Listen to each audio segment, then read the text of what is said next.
Um, Next time, you don't want to pay too much money to shape the heads.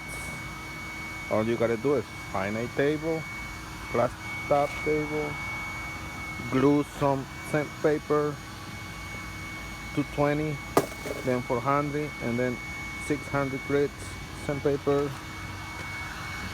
Place the head in there and going back and forward, back and forward. It takes like 40 minutes on each head to shape them down. Look, I already got like 20 minutes on it and almost looks good. Need like another 20 more minutes and I'm done with this one.